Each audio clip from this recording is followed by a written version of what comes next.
मुझे यकीन नहीं होता कि हिंदू और इस्लाम मज़हब में इतनी ज़्यादा सिमिलैरिटीज़ हैं, जिसे देखकर लगता है कि ये एक ही मज़हब के दो अलग अलग वर्शन्स हैं। जैसा कि हिंदू स्क्रिप्चर्स में नबी पाक का जिक्र होना है और यहाँ तक कि काबा का भी जिक्र है। हिंदू मज़हब की किताबों और कुरान में कई बातें तो एग्जैक्ट सेम लिखी हैं, लेकिन ये सब जानने से पहले हमें इन दोनों रिलीजन्स की हिस्ट्री को जानना होगा। अल्लाह के नबी को सुबह की फजर की सुन्नत बहुत पसंद है। वेदों का रस निचोड़ करके मोहम्मद साहब ने परमात्मा की इबादत करके परमात्मा के पैगाम को एक ही कलमे में दे दिया। इससे बड़ा ग्रंथ दुनिया में और क्या हो सकता है। साल 610 बीसी जब नबी पाक सल्लल्लाहु अलैहि वसल्लम को नबूवत मिली और अल्लाह ने नबी पाक सल्लल्लाहु अलैहि वसल्लम के जरिए अपना पैगाम लोगों तक पहुंचाया, इस तरह इस्लाम मजहब शुरू हुआ। लेकिन अगर हिंदू मजहब की हिस्ट्री को देखा जाए तो इसका स्टार्टिंग पॉइंट किसी को नहीं पता कि ये मजहब कब बना और किसने बनाया। बहुत से स्कॉलर्स का मानना है कि हिंदू मजहब 5000 साल पुराना है, क्योंकि इंडस वैली सिविलाइजेशन में इस रिलीजन से जुड़े कुछ एविडेंस मिले हैं। इंडस वैली आज के टाइम में पाकिस्तान के पंजाब प्रोविंस में मौजूद है। हिंदू अपने मजहब को सनातन धर्म बोलते हैं, यानी कि ऐसा धर्म जो हमेशा से था, लेकिन सही तौर पर हिंदू मजहब को इसके वैदिक पीरियड के बाद ही रिकॉग्नाइज किया जाता है, जब 1500 से 2000 बीसी में हिंदू मजहब के वेदों को लिखा गया था। जिस तरह इस्लाम में हमारे पास कुरान है, इसी तरह हिंदू मजहब में वेद होते हैं। इसके अलावा हिंदू लफ्ज के पीछे भी बड़ी इंटरेस्टिंग स्टोरी है। ये जो हिंदू लफ्ज है, इसका आज के हिंदू मजहब से पहले कोई ताल्लुक नहीं था। हिंदू लफ्ज सिंधु नदी के पास रहने वाले लोगों को कहा जाता था। सिंधु नदी इंडिया और पाकिस्तान में बहती है और हिंदू लफ्ज भी इस रिवर के पास रहने वाले लोगों को कहा जाता था। इसका आज के हिंदू मजहब से पहले कोई ताल्लुक नहीं था, लेकिन फिर कई फेमस हिंदू पोर्ट्स ने इस लफ्ज को मजहब से जोड़ा और इसी तरह से हिंदू लफ्ज को आज के हिंदू मजहब से जोड़ दिया गया। इसी तरह इस्लाम लफ्ज एक अरबिक वर्ड है जिसका मतलब है खुद को अल्लाह के हवाले करके सुकून पा लेना। हिंदू मजहब इस्लाम की तरह ऑर्गेनाइज मजहब नहीं है। जिस तरह पूरा इस्लाम कुरान और हदीस पर टिका है, इस तरह हिंदू मजहब बिल्कुल नहीं है। हिंदू मजहब के बिलीफ्स ट्रेडिशनल, रीजनल और कास्ट बेसिस पर डिफरेंट होते हैं। वेद, भगवद गीता, उपनिषद, पुराण ये हिंदू मजहब की ऑथेंटिक किताबें हैं जिससे हिंदू मजहब को समझा जाता है। लेकिन वेदों को हिंदू मजहब में सबसे ऑथेंटिक सोर्स माना जाता है, जिस तरह हमारे इस्लाम में कुरान और हदीस की किताबें हैं। हिंदू मजहब के वेद, उपनिषद और पुराण आज से हजारों साल पहले कई इंटेलिजेंट लोगों ने लिखे थे। उस वक्त लोग एक साथ बैठकर एक दूसरे के साथ नॉलेज शेयर करते थे और इसी नॉलेज को इन किताबों में लिखा गया है। इन टेक्स्ट्स के अलावा भी हिंदू मजहब में महाभारत और रामायण जैसी कहानियां हैं। इस्लाम की तरह हिंदू मजहब में भी फिरके बने हुए हैं। नबियों का कॉन्सेप्ट भी इस्लाम और हिंदू मजहब दोनों में है। इस्लाम में जैसा कि हम जानते हैं कि अल्लाह ने 1,24,000 नबियों को भेजा था और मेरे नबी पाक सल्लल्लाहु अलैहि वसल्लम अल्लाह के आखिरी नबी हैं। इनके बाद कोई नबी नहीं आएगा। इसी तरह हिंदू मजहब में अवतार को माना जाता है। हिंदू मानते हैं कि जब धर्म मुश्किल में होता है तो भगवान खुद से इंसान की शक्ल में धर्म को बचाने आते हैं, जिसे वो अवतार कहते हैं। अवतार का मेंशन हमें किसी भी वेद में नहीं मिलता है सिवाय गीता और पुराण के। लेकिन इस्लाम में नबी तो अल्लाह के बंदे होते हैं, न कि अल्लाह खुद से इंसान की शक्ल में आता है। लेकिन कई स्कॉलर्स का मानना है कि ये अवतार लफ्ज इन दो लफ्जों से मिलकर बना है, जिसका मतलब होता है नीचे भेजा गया। तो स्कॉलर्स का मानना है कि अवतार इन लोगों को कहा जाता है जिनका खुदा से खास ताल्लुक होता है। ऐसे लोगों का जिक्र हमें चारों वेदों में भी मिलता है और वेदों को तो हिंदू मजहब की सबसे ऑथेंटिक किताब माना जाता है। तो हो सकता है कि अवतार असलियत में नबी ही हों। लेकिन अगर मैं आपको कहूँ कि नबी पाक सल्लल्लाहु अलैहि वसल्लम का जिक्र हिंदू किताबों में है तो आप इस बात पर बिल्कुल यकीन नहीं करोगे। भविष्य पुराण में ये लिखा है कि एक मोहम्मद नाम का उस्ताद अपने साथियों के साथ अरब में आएगा। यहाँ साफ तौर पर नबी पाक सल्लल्लाहु अलैहि वसल्लम का नाम मोहम्मद लिया गया है और ये भी लिखा है कि वो अरब में आएगा और यहाँ नबी पाक के साथी यानी सहाबा कराम का भी जिक्र है और यहाँ ये भी लिखा है कि वो पूरी इंसानियत में सबसे बेहतर होगा। इसी तरह अथर्व वेद में भी लिखा है कि वो नरशंसा होगा, वो कौरामा होगा, जो कि 60,000 दुश्मनों में भी महफूज रहेगा। यहाँ बताया गया है कि वो नरशंसा होगा। नरशंसा का मतलब होता है तारीफ करने वाला और कौरामा का मतलब होता है पीस फैलाने वाला। और आप ये तो अच्छे से जानते हैं कि अल्लाह ने नबी पाक को पूरी दुनिया के लिए रहमत बनाकर भेजा था, लेकिन कौरामा का एक और मतलब होता है इमिग्रेंट्स और नबी पाक भी मक्का छोड़कर मदीना चले गए थे, क्योंकि उस वक्त मक्का के लोग आपके दुश्मन बन चुके थे। इसके अलावा अथर्ववेद में भी लिखा है कि वो ऊंट पर सवारी करेगा जिसका रथ आसमान को छुएगा। आपको ये भी अच्छे से पता होगा कि नबी पाक सल्लल्लाहु अलैहि वसल्लम ने अपनी जिंदगी में कितनी बार ऊंट पर सफर किया है। इसके अलावा अथर्ववेद में भी लिखा है, जब वो लोग जंग के मैदान में तारीफें सुनेंगे तो उनकी हिम्मत बढ़ जाएगी और वो 10,000 दुश्मनों से लड़े बगैर जीत जाएंगे और कारू के खिलाफ लड़ेंगे। यहाँ लिखा है कि जब वो जंग के मैदान में तारीफें सुनेंगे तो उनकी हिम्मत बढ़ जाएगी। यही अल्लाह कुरान में फरमाता है। और जब मोमिनों ने काफिरों के लश्कर को देखा तो कहने लगे, ये वही है जिसका खुदा और उसके पैगंबर ने हमसे वादा किया था, और खुदा और उसके पैगंबर ने सच कहा था, और इससे उनका ईमान और इताअत और ज्यादा हो गई।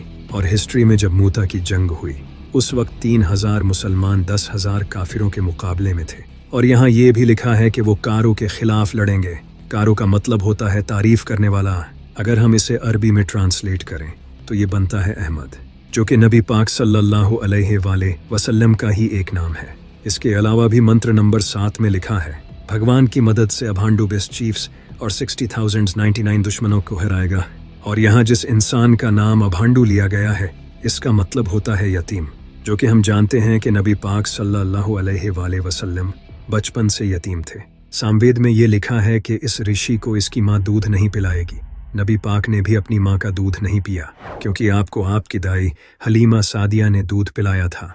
जिस तरह इस्लाम में हम इमाम मेहदी का इंतज़ार करते हैं और हमें पता है कि क़यामत से पहले इमाम मेहदी का ज़ुहूर होगा, इसी तरह हिंदू मज़हब में लोग कल की अवतार को मानते हैं। और इनका ये मानना है कि जब भी कलयुग होता है तो कल की अवतार अपीयर होता है, जो कि विष्णु का ही एक अवतार होता है। कल की अवतार का हिंदू आज इंतज़ार कर रहे हैं। इनका मानना है कि कल की अवतार बहुत जल्द इस दुनिया में अपीयर होगा। इसी पर हिंदू मजहब के बहुत बड़े स्कॉलर पंडित वेद प्रकाश ने एक किताब लिखी थी, जिसमें उन्होंने बताया था कि हिंदू जिस कल की अवतार का इंतज़ार कर रहे हैं वो ऑलरेडी इस दुनिया में आ चुका है, और वो कल की अवतार हमारे नबी हज़रत मोहम्मद सल्लल्लाहु अलैहि वसल्लम थे। वेदों में लिखा है कि कल की अवतार भगवान का आखिरी मैसेंजर होगा। नबी पाक सल्लल्लाहु अलैहि वसल्लम भी अल्लाह के आखिरी नबी हैं। इस अवतार के बाप का नाम विष्णु भगत होगा और इसकी माँ का नाम सोमनिब होगा। यहाँ इस अवतार के बाप का नाम विष्णु भक्त बताया है। विष्णु भगत का मतलब है विष्णु का बंदा, और नबी पाक के वालिद का नाम था अब्दुल्ला, जिसका मतलब है अल्लाह का बंदा। इन दोनों लफ्ज़ों का ऑलमोस्ट सेम मीनिंग है। इसी तरह इस अवतार की माँ का नाम सोमनिब बताया गया है, जिसका मतलब है शांति। नबी पाक की माँ का नाम था हज़रत आमना, जिसका मतलब भी शांति ही है। हिंदू मजहब की बड़ी किताबों में लिखा है कि कल की अवतार जैतून और खजूर पर जिंदा रहेगा, बिल्कुल जैसे नबी पाक सल्लल्लाहु अलैहि वसल्लम अरब में खजूर और जैतून इस्तेमाल करते थे और इसे पसंद भी बहुत करते थे। वेद में लिखा है कि कल की अवतार अपनी ज़मीन के रिस्पेक्टेड ख़ानदान में पैदा होगा। नबी पाक सल्लल्लाहु अलैहि वसल्लम भी अरब के इज़्ज़तदार ख़ानदान कुरैश में पैदा हुए थे। हिंदू मजहब में ये भी लिखा है कि कल के अवतार को भगवान गार में अपना मैसेज देंगे, एग्जैक्टली जैसे नबी पाक सल्लल्लाहु अलैहि वसल्लम को हज़रत जिब्राइल ने गारे हिरा में अल्लाह का पहला मैसेज दिया। किताबों में ये भी लिखा है, जिसे हिंदू मानते हैं, कि कल की अवतार को भगवान एक ऐसा घोड़ा देंगे जिसकी मदद से वो पूरी दुनिया, सातों आसमान और ज़मीन घूमेगा। जिस तरह नबी पाक सल्लल्लाहु अलैहि वसल्लम ने बुराक पर मेराज का सफ़र किया, किताबों में ये भी लिखा है कि इस अवतार को भगवान खुद मदद देंगे, एग्जैक्टली जिस तरह अल्लाह ने नबी पाक सल्लल्लाहु अलैहि वसल्लम की बदर की जंग में मदद की। हिंदू मजहब की किताबों में लिखा है कि कल की अवतार घोड़ा और तीर चलाने में माहिर होगा, जैसे नबी पाक सल्लल्लाहु अलैहि वसल्लम थे। जिस पर पंडित वेद प्रकाश का कहना है कि आज के दौर में तो कोई घोड़ों और तीरों का यूज़ नहीं करता, ये दौर तो कब का जा चुका है। अब तो मिसाइल्स, बॉम्ब्स और टैंक्स से जंगें लड़ी जाती हैं, तो इसीलिए हिंदू का इस अवतार का इंतज़ार करने का कोई पॉइंट नहीं है। ये अवतार नबी पाक सल्लल्लाहु अलैहि वसल्लम ही थे, जो कि आज से 1400 साल पहले जा चुके हैं। आप देख सकते हो नबी पाक का जिक्र हिंदू मजहब में भी है, और इसके अलावा दुनिया के कई रिलीजियंस में नबी पाक सल्लल्लाहु अलैहि वसल्लम का जिक्र है। हिंदू और इस्लाम मजहब में और भी सिमिलैरिटीज़ हैं। जिस तरह हम जन्नत और दोज़ख पर ईमान रखते हैं, हिंदू मजहब में स्वर्ग और नरक हैं।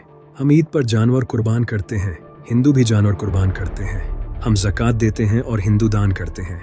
ہم روزہ رکھتے ہیں، ہندو ورت رکھتے ہیں، ہم حج کرنے مکہ جاتے ہیں، لیکن کیا آپ کو پتہ ہے کہ مکہ کا ذکر بھی ہندو سکرپچرز میں ہے؟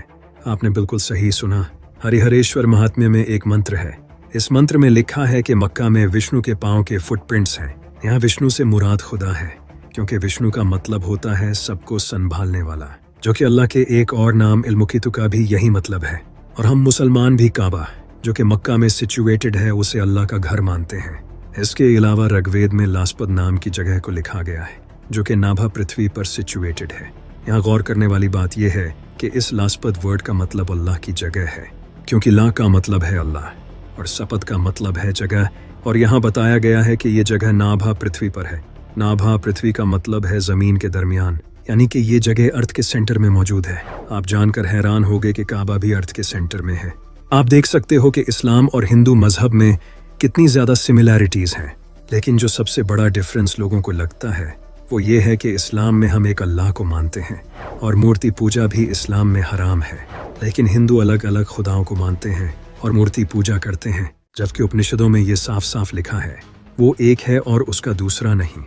اس کے نہ تو ماں باپ ہیں اور نہ ہی اس کا کوئی خدا ہے، اس جیسا کوئی نہیں، اسے انسان کی آنکھیں دیکھ نہیں سکتی۔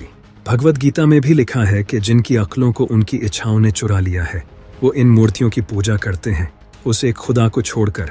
اسی طرح یجروید میں بھی لکھا ہے اس کی کوئی تصویر نہیں، اسے کسی نے پیدا نہیں کیا اور وہ عبادت کے لائق ہے، اس کا کوئی جسم نہیں، وہ پاک ہے۔ وہ اندھیرے میں گہرے ڈوب جاتے ہیں جو سمبھوتی یعنی تخلیق کی عبادت کرتے ہیں۔ اتنا ہی نہیں، رگوید میں بھی لکھا ہے پادری ایک خدا کو کئی ناموں سے پکارتے ہیں، اس کی عبادت کرو جس جیسا کوئی نہیں، جو اکیلا ہے، صرف ایک خدا ہے، دوسرا نہیں، ہرگز نہیں، ہرگز نہیں، کم سے کم نہیں، اس کے سوا کسی کی عبادت نہ کرو، صرف اسی کی عبادت کرو۔